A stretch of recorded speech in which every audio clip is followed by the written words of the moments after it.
nearly 28% in bad assets, IDBI Bank is gasping for breath. And in a bid to rescue the bank, the government claims that Life Insurance Corporation of India is ready to pick up a controlling stake.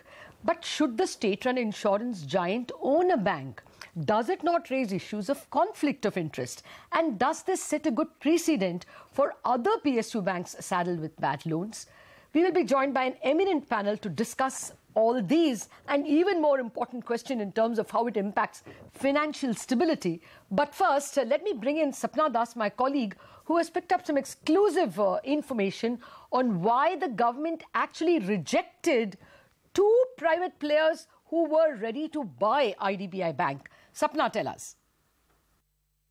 So clearly, sources have told us that there are many private investors who are interested in picking up a strategic stake in the IDBI Bank deal as and how that happens. But probably the government is not very comfortable with that proposition, at least at this juncture. Sources are indicating that at this juncture, giving the stake, a strategic stake in IDBI Bank to a private investor may not be the correct thing to do as far as the government is concerned in terms of the valuations and the value that will arise out of that. The other fear is that there could be vested interests in trying to buy out the strategic stake at a cheap rate. So keeping all of this in mind, clearly it's LIC that may actually romp home in this deal. Having said that, a quick look at the balance sheet size indications that 7,000 crores worth of non-core assets, 7,000 crore worth of real estate assets, and of course there's a market valuation also to speak about. So all in all, the valuations are not looking very bad, at least as of now. But probably it's not getting reflected in the current stock price. That's the key concern for the government. Apart from this, we are given to understand that post-deal, IDBI Bank will function as a subsidiary of LIC, just like on the lines of LIC Housing Finance, for instance. Last but not the least, it's going to be an acquisition by LIC, not really an investment, though of course they may be sitting at 51%. So IDBI Bank may either issue preference shares, thereby the government shareholding will get diluted automatically, and the government can sell its stake later through the divestment mode when the valuations improve, or probably the divestment route may still be open. Both these options are on the table, but the preference would be for the preference share capital issuance. Okay, two key things then from Sapna. One, that private sector was interested, but the government thinks valuations will not be very good at this juncture. And two, it is an acquisition by LIC, not a financial investment. Now, that's important. On that point, let me invite my guests. Joining us now are former Secretary of the Department of Economic Affairs, Mr. R. Gopalan, Boston Consulting Group's Janmejaya Sinha, and Suharsh Sinha of AZB and Partners. In a bit, hopefully, we're going to be joined by Mr. M. Damodaran, Chairman of Excellence Enablers, the corporate governance company, consulting company, and of course, former SEBI Chairman. Gentlemen, thank you very much for joining me. Mr. Sinha, actually, let me start with you first. To me, it very much looks like a shortcut to reducing fiscal deficit. But separately, I wanted to ask you, Mr. Sinha, whether this is this is a risk to financial stability. I mean, normally the government would have capitalized IDBI Bank. Now it is not capitalizing, so the total risk assets in the system remain the same, but capital is less. So as a regulator, would you be worried?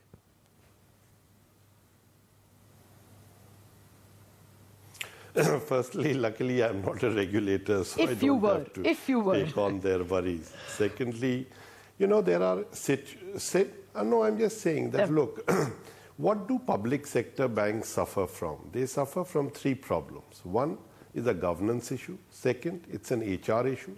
Third, it's a capital issue, right? The HR issue and the governance issue comes because government owns more than 51% in them directly. So like UTI Mutual Fund, which is 70% owned by, 74% owned by public sector entities, does not fall under the government. It can pay people what it wants. It doesn't have the governance issues. It has Leo Puri as the MD, so it can hire talent. It has a different governance structure. So then it becomes down to the fact of capital. And capital, the price to book, starts to rise when you have more autonomy and less governance oversight. So if you were to go to a certain place where you wanted more value for an asset, you could think about this as an interesting method, because what you are doing right now is you are unburdening some of the HR constraints and the governance constraints. Okay. Well, Mr. Sinha, let me stop you there. Mr. Sinha, let me stop you there. Sector interest already. No, I'll stop you there because I want to know whether that is what the IDBI Act, whether the Act allows it. See, in the first place, LIC owns LIC Housing. It has not shown a great deal of, private sector competition. Yes. IDBI is corporatized. I know, it is under the Companies Act. But therefore, if it comes under LIC, does it have all the freedom that a private sector, supposedly Axis Bank had? Axis Bank was owned by Sooty and LIC, and still it could, it was not governed by several of the rules. So now let me get Mr. Damodaran on this. Let me get Mr. Damodaran on this. He has been former chairman of IDBI, present at the creation, as it were, when the reverse merger happened, and of course, as a former SEBI chairman, knows the rules. Mr. Damodaran, first a short question, sir. Does it become like a private sector bank if IDBI is owned by LIC 51%? I don't think it matters whether it's a private sector bank or a public sector bank. Is that the problem? That's not the problem. No. The problem is that you don't derive this existing ownership. Nothing prevents you, if the ownership is so inclined, from paying higher wages than other banks are paid. There is nothing called a common pay scale. If you think there is a case, you make out a case, you get specialists to pay people. I have myself recruited people on market salaries in public sector organizations. I don't think that's an issue. The real issue is nobody is willing to take those decisions or even consider those decisions. The second issue is, and that is a larger issue, I don't know whether you want me to address it now or later, which is what is the problem that we're trying to solve here? Is this a problem of the IDBI we're trying to solve, or you're trying to meet LIC's long-felt need to be the majority owner of a bank? What is it we're trying to solve? Okay, well, we have to, I guess the government wants to sell off IDBI and at a profit, because in the case of other banks, they have to amend the Banking Regulation Act. And in this case, they don't have to. This was the stated purpose of Arun Jaitley from the word go, probably 3 years ago. But Mr. Gopalan, before I get that larger question answered, is this not a serious conflict of interest issue?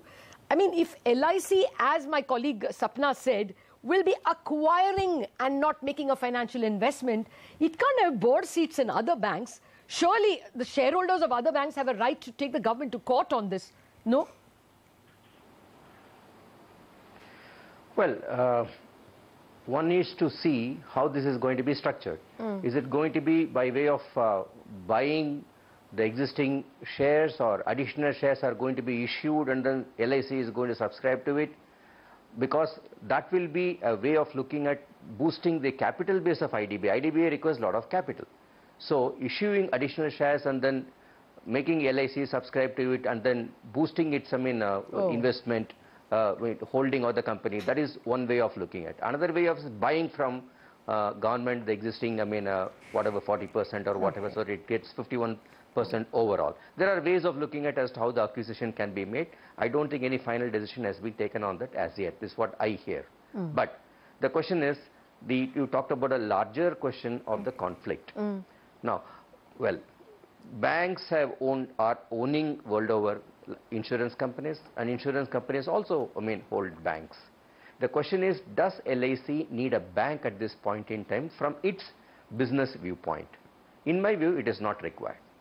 LIC is such a vast organization with a host of people in the nooks and corners of this country who can carry on the business of LIC, and LIC does not need a bank to do its insurance business through banks. So no, I don't see why LIC with its structure, with its huge manpower, resources and agency, whether it requires a bank at all at this point in time. Okay. If you say that they are going to make an investment for the purpose of investing their money, I think it is not a wise investment. Okay. Well, so I'm not able to understand what is the reason why LIC to be fair, will sir, have to go? Mr. Gopalan, to be fair, this was anyway not a way to help LIC at all. If anything, it is a way to help government finances, or it is a way to help IDBI. And as Mr. Damodaran is asking, does it help IDBI at all? But first, I want to get the legal issue clear, and therefore the lawyer.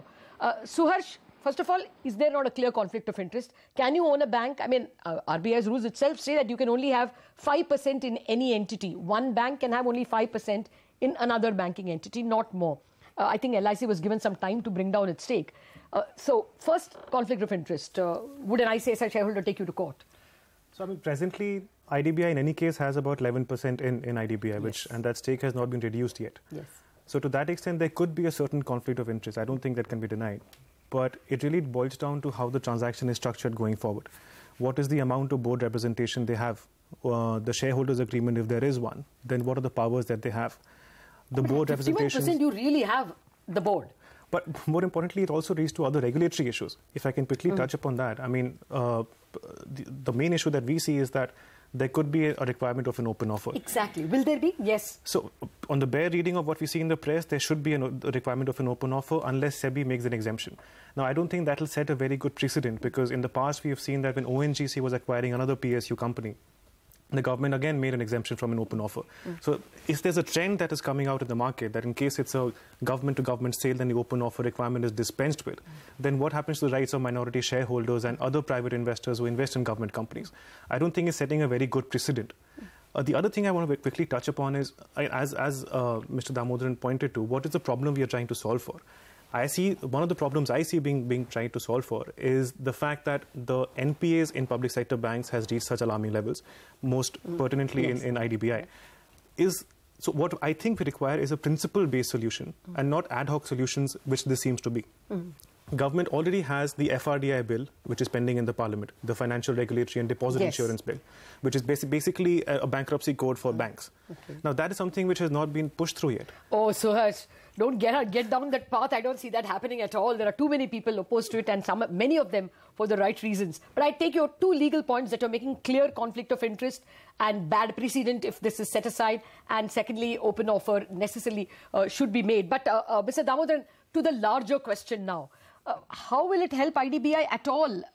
The government's idea is to get IDBI off its hands because it can sell IDBI without changing the law. That would be the government's argument. How would you answer that? So if someone has a problem child and he walks across the street, hands over that problem child to somebody else, does that child cease being a problem child? You got to look at why the child is a problem child. Yes, there are issues of asset quality, but let us look at important issues. Look at leadership in the IDBI. You had a chairman brought in saying that he's a good chairman because he ran Indian Bank well for 3 years. Within a week or 10 days after his coming, you place the bank under prompt corrective action, which means obviously it cannot do much. So bringing in a good chairman on the basis of a track record and immediately thereafter saying the bank is under prompt corrective action is not going to get you anywhere. Now you have a chairman, admittedly a very experienced banker, and you've given him 3 months to lead the bank. What magic wand is he going to bring for where? To wave it for 3 months to see that the problems get sorted out. When you have a problem institution, what it needs is long-term incentivized leadership. And the perception in the rank and file of the organization that this person is going to stay here long enough to see us through whatever problems we now have. If at that time you get people who are there temporarily and you signal to the organization, okay, I've given you a chairman for 3 months, and he's going to find a way out. I think it is very unfair to the organization. Secondly, what LIC comes in. So what does LIC bring in as majority shareholder?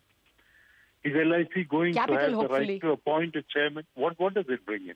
If LIC wants a bank, let it increase its shares in Corporation Bank by getting IRDA approval. It already has investment in Corporation Bank. It's the biggest investor for a long time after the government. Go and pick up that. And that bank isn't doing terribly well. Hasn't been doing well for quite some time. So to say that LIC will get this bank which is going to be great for LIC, I think you're actually stretching the management bandwidth of LIC, not providing enough management bandwidth to the IDBI Bank, solving none of its problems, whether of personnel or asset quality or anything at all. And the government makes some money in the process. Okay, well, I think for the moment, the government only wants some capital to come into IDBI Bank, which if LIC can bring, they would be happy. And as Mr. Gopalan says, if it is by a further issue of shares, then that will bring straight away bring more capital into IDBI Bank. And at a future date, probably they will be able to sell off that stake to some private investor. But all those questions I would like to ask you. A very short break. We are back with this eminent panel.